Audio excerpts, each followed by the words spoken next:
Good morning students. आज हम लोग एक नया टॉपिक शुरू करने जा रहे हैं, हाईवे मटेरियल्स। हाईवे मटेरियल्स क्या है? ये मटेरियल्स जो हाईवे के कंस्ट्रक्शन के लिए या फिर हम कह लें कि पेवमेंट के कंस्ट्रक्शन के लिए जो मटेरियल यूज़ होता है, जिस मटेरियल को हम यूज़ कर रहे हैं वैसे मटेरियल्स को हम कहेंगे हाईवे मटेरियल्स। जो बेसिकली तीन पार्ट में इसको डिवाइड किया गया है। पहला है सॉइल सबग्रेड, जो सबसे बॉटम मोस्ट पार्ट होता है सॉइल सबग्रेड है। स्टोन एग्रीगेट पेवमेंट के इंटरमीडिएट पार्ट है, जो कि सॉइल और सरफेस, टॉप सरफेस के बीच का पार्ट होता है, जहाँ पे हम लोग स्टोन एग्रीगेट्स यूज़ करते हैं। और उसके बाद जो तीसरा इंपॉर्टेंट मटेरियल है बिटुमिनस मटेरियल, जिसको हम लोग जनरली सॉइल के सरफेस में यूज़ करते हैं, जिसको हम लोग वियरिंग कोर्स बोलते हैं। ये तीन तरह का कोर्स हो गया, अलग अलग लेवल पे यूज़ होता है, soil subgrade, stone aggregate and bituminous material. अब हम लोग देखते हैं कि एक एक करके सारे मटेरियल्स को इंडिविजुअली डिस्कस करेंगे। उससे रिलेटेड क्या उसकी प्रॉपर्टीज़ होती है, क्या उसके टेस्ट होते हैं, क्या उसकी डिज़ायरेबल प्रॉपर्टीज़ होती है, और कैसा ये होना चाहिए उस मटेरियल्स के बारे में। सबसे पहले देखते हैं soil subgrade. Soil subgrade are the integral part of the road pavement. ये रोड पेवमेंट का इंटीग्रल पार्ट है। मतलब इंटीग्रल पार्ट का मतलब एक ऐसा पार्ट है जिसको हम लोग सॉइल के बिना रोड को हम नहीं बना सकते हैं। We can not assume road without soil. So this is the integral part of the road pavement, subgrade soil. ये कैसा होना चाहिए, इसका क्या फंक्शन है, ये एक लाइन में ये है कि the main function of subgrade is to give adequate support to the pavement. Grade soil जो है एक सपोर्ट देता है रोड पेवमेंट को, जो उसमें गाड़ियाँ चल रही है, जो उस पर लोड आ रहा है, उस सारे लोड को सपोर्ट या फिर कह लें कि एडिक्वेट सपोर्ट, एक फर्म सपोर्ट देने का काम करता है हमारा सबग्रेड। और and for this subgrade should possess sufficient stability under the adverse climatic condition and loading condition.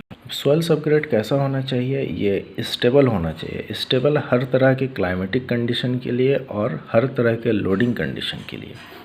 तो climatic condition, adverse climatic condition क्या हो सकता है? Excess of rainfall and hot climate like temperature above 40-45 degree centigrade, as well as extreme winter season where freezing and thawing action are active। मतलब जहाँ पे बहुत ज़्यादा फ्रीजिंग टेम्परेचर होता है, सब जीरो टेम्परेचर होता है, तो वैसी जगह के लिए भी सूटेबल होना चाहिए। हाई टेम्परेचर वाली जगह के लिए भी सूटेबल होना चाहिए, और रेनफॉल जहाँ पे ज़्यादा होता है वैसी जगह के लिए भी सूटेबल होना चाहिए। मतलब ये तीनों कंडीशन में स्टेबल होना चाहिए। इसके स्टेबिलिटी में कोई फ़र्क नहीं पड़ना चाहिए ड्यू टू लोड और ड्यू टू एडवर्स कंडीशन। अब देखते हैं इसकी डिज़ायरेबल प्रॉपर्टीज़ क्या क्या है। डिज़ायरेबल प्रॉपर्टीज़ में क्या है? स्टेबिलिटी। सबसे पहला क्वालिटी जो होना चाहिए सॉइल सबग्रेड का, स्टेबल होना चाहिए। दूसरा प्रॉपर्टी है इनकम्प्रेसिबिलिटी, मतलब इनकम्प्रेसिबल होना चाहिए। लोड आने पे, अगर लोड किसी पे आता है रोड पे, तो ये कंप्रेस नहीं होना चाहिए, इनकम्प्रेसिबल होना चाहिए। परमानेंसी ऑफ स्ट्रेंथ, स्ट्रेंथ इसकी परमानेंट होनी चाहिए। ये नहीं कि आज अगर हम कंस्ट्रक्ट करते हैं कुछ दिन के बाद इसकी स्ट्रेंथ वीक होने लगे, तो ऐसा नहीं होना चाहिए। स्ट्रेंथ इसकी परमानेंट होनी चाहिए till the life of the highway. Minimum change in volume, volume में चेंज कम से कम होना चाहिए। लोड पड़ने पे या फिर मॉइस्चर कंडीशन में इसके वॉल्यूम में चेंज नहीं होना चाहिए। Stability in adverse condition, adverse condition में मतलब एक्सेस लोड और क्लाइमेटिक कंडीशन से।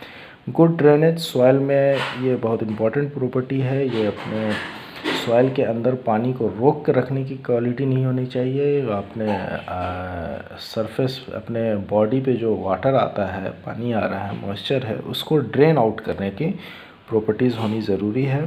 अगर वो पानी को रोक के रखे, जैसे ब्लैक कॉटन सॉइल है जिसको काली मिट्टी हम लोग कहते हैं, काली मिट्टी की प्रॉपर्टी ऐसी होती है कि वो पानी को, मॉइस्चर को ड्रेन नहीं करता है। इससे क्या होता है, वो पानी जब एक्सेस होता है तो वो सॉइलिंग होता है, फूलने लगता है, जिससे वॉल्यूम में चेंज होता है, जो कि ऊपर के सरफेस को डैमेज कर सकता है। तो इसीलिए सॉइल में ड्रेनेज की अच्छी क्वालिटी होनी चाहिए। ईज़ ऑफ कॉम्पैक्शन एक लास्ट प्रॉपर्टी है। कॉम्पैक्शन करने में जब कंस्ट्रक्शन हम करते हैं तो सॉइल के सबग्रेड लेयर को, कम से कम 50 सेंटीमीटर तक के लेयर को हम लोग को अच्छे से कॉम्पैक्ट करना पड़ता है, जो कि कॉम्पैक्शन करने में आसानी होनी चाहिए।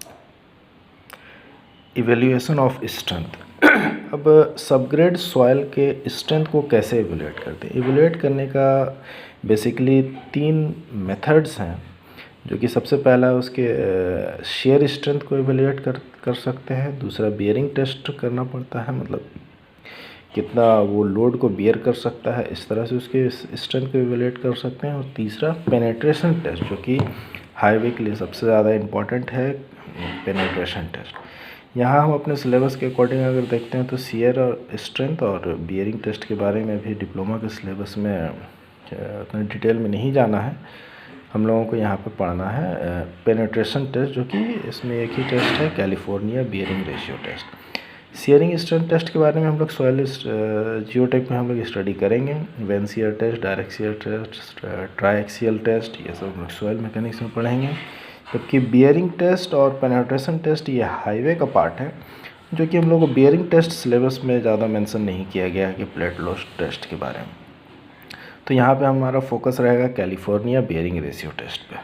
कैलिफोर्निया बियरिंग रेशियो टेस्ट जैसा कि आप डायग्राम में देख सकते हैं, जिसमें कि एक मोल्ड है, मोल्ड का जिसका डायमीटर 150 mm है और हाइट है 127.3 mm।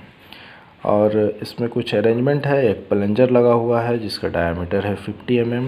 प्लंजर के साथ एक लोडिंग यूनिट है जिसको मेज़र करने के लिए प्रूविंग रिंग है, और एक और डायल गेज लगा हुआ है जो कि फिगर में राइट साइड में है। उससे हम नोट करते हैं कि जब लोड अप्लाई हो रहा है तो सॉइल में कितना इसके चेंजेस क्या हो रहे हैं।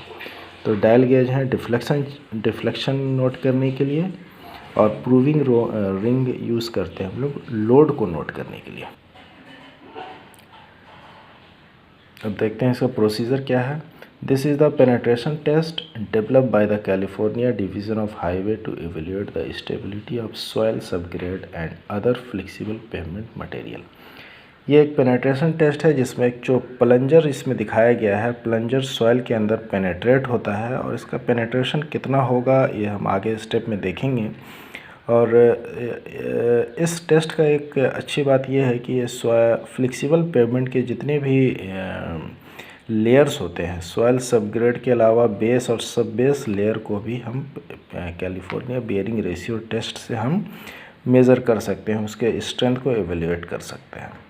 आगे देखते हैं, CBR टेस्ट में be conducted in the laboratory as well as in situ. In situ को मतलब साइट में भी हम इसको कंडक्ट कर सकते हैं और लेबोरेटरी में भी हम इसको कंडक्ट कर सकते हैं।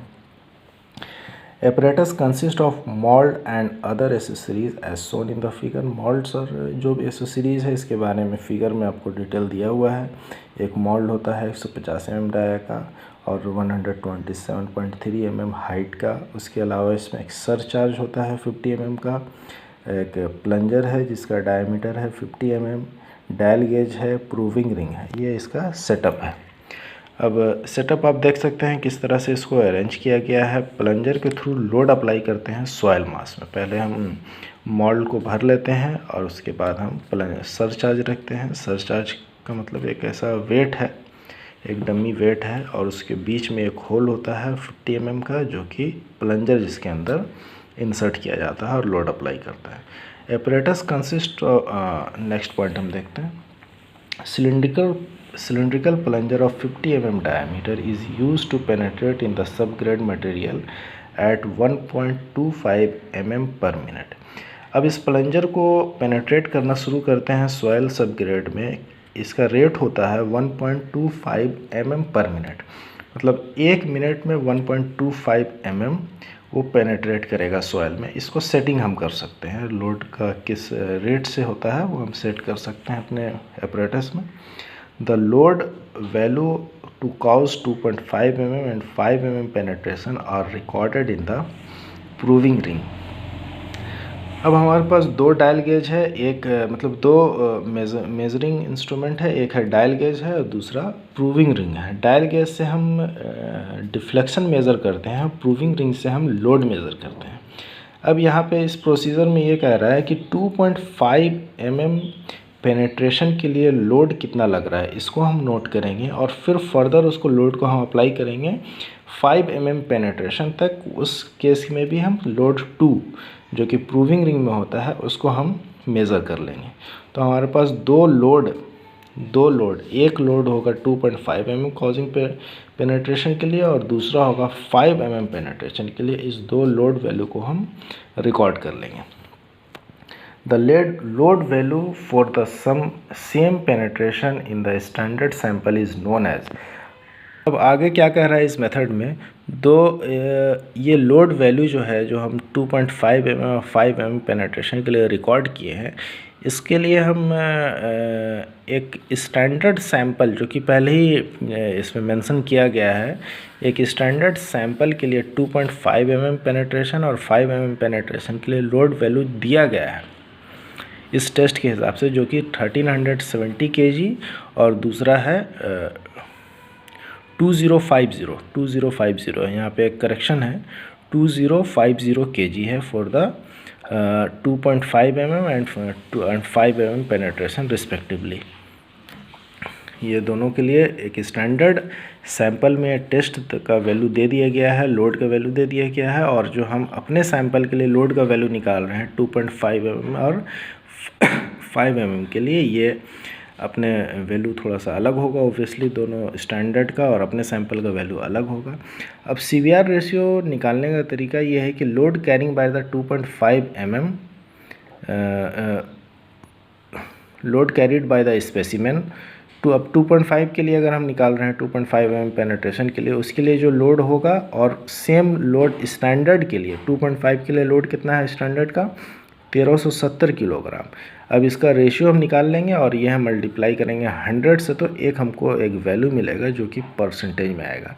उसी तरह से हम CVR का दूसरा वैल्यू निकालेंगे 5 mm पेनेट्रेशन के लिए, जो कि लोड के लिए हम अपने सैंपल के लिए निकाले हैं, 5 mm के लिए जो लोड का वैल्यू आ रहा है, और स्टैंडर्ड के लिए कितना है 2050 किलोग्राम। अब इसका रेशियो हम निकालेंगे, ये भी परसेंटेज में निकलेगा, और ये दो वैल्यू हम निकाल के रिकॉर्ड कर लेंगे। यही हमारा CVR रेशियो हो जाएगा, CVR बियरिंग रेशियो हो जाएगा, जो कि हम एक रेशियो के फॉर्म में, एक परसेंटेज के फॉर्म में हम कैलकुलेट करते हैं। अब हर ग्रेड के लेयर के लिए CVR का वैल्यू अलग अलग हो सकता है। सब ग्रेड के लिए इसका वैल्यू का कुछ रेंज है। अपर सरफेस के लिए, जैसे बेस के लिए, सब बेस के लिए इसका वैल्यू अलग होना चाहिए, जो कि हम लोग आगे में जनरली जब हम लोग फ्लेक्सिबल पेमेंट का डिज़ाइन करते हैं तो वहाँ पे इसको हम लोग और डिटेल से पढ़ते हैं। तो ये हो गया हमारा CVR test. Significance of CVR test. अब इसके सिग्निफिकेंस क्या है, महत्व क्या है CVR टेस्ट का, तो पहले देखते हैं 3 पॉइंट्स है इसमें। CVR test value is broadly used for the design of flexible pavement. अब फ्लेक्सिबल पेमेंट का मतलब बिटुमिनस रोड जो होता है उसको हम लोग बोलते हैं फ्लेक्सिबल पेमेंट। बिटुमिनस रोड का डिज़ाइन जब हम लोग करते हैं वहाँ पे CVR टेस्ट का वैल्यू हम नोट करते हैं। वहाँ पर CVR सबसे पहला, वहाँ पे अगर फ्लेक्सिबल पेमेंट बनाना है तो सब ग्रेड का सबसे पहला टेस्ट होगा आपका CVR टेस्ट कॉम्पैक्शन के बाद। उसके बाद सब बेस के लिए भी हम इसका यूज़ कर सकते हैं, बेस कोर्स के लिए भी हम इसका यूज़ कर सकते हैं CVR टेस्ट का।